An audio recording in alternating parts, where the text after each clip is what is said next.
حضرت نور الدین زنگی دے بارے پتہ کی مشہور ہے بھائی؟ رسول اللہ انہوں ستیاں کیوں جا جگایا مصر چوں؟ پورے عالم اسلام چوں نور الدین زنگی دا کیوں انتخاب کیتا؟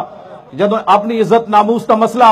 تے حضور نے نور الدین زنگی نو ستیا کیوں جگایا؟ ساڑھے بزرگاں نے لکھیا اس واسطے حضور نے جگایا کہ انہیں دینی مدرسے قائم کیتے، دوسرا ہے انہیں دارالحدیث قائم کیتے، آج دارالحدیث قائم کیتے، جانے جگہ جگہ انہیں اپنے شہرہ وچ دارالحدیث قائم کیتے، بڑے بڑے شیخ الحدیث بٹھائے، انہیں کیا پیسہ میرے کو لگو، پوری امت حضور نے حدیث پڑھاؤ حدیث پڑھاؤ حدیث پڑھاؤ۔ نمبر 3 2 گلاں ہو گئیاں تے نمبر 3 کی گل ہے؟ انہیں کیا انہیں بیت المال وچوں تنخواہ کدی نہیں سی لئی،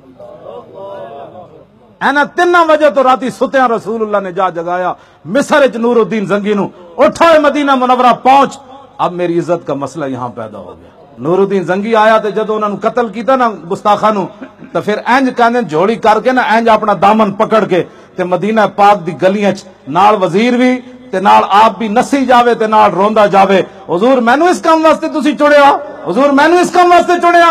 اے لبیک کرو خوش قسمتی تہاڈی، جلے قیامت نو آواز لگی کہ او ڈاکو بلاؤ ختم نبوت دے کدھر گئے، او مسیتاں دے سپیکر لان والے نو بلاؤ، او مرزائیاں نو بہن برا بنانے والے نو بلاؤ، او میچ کرن واسطے مسیتاں بند کرن والے نو بلاؤ، تے جڑے اس ویلے لبیک دے نعرے لا رہے سن انہاں نو بلاؤ۔ لبیک لبیک یا رسول اللہ لبیک لبیک لبیک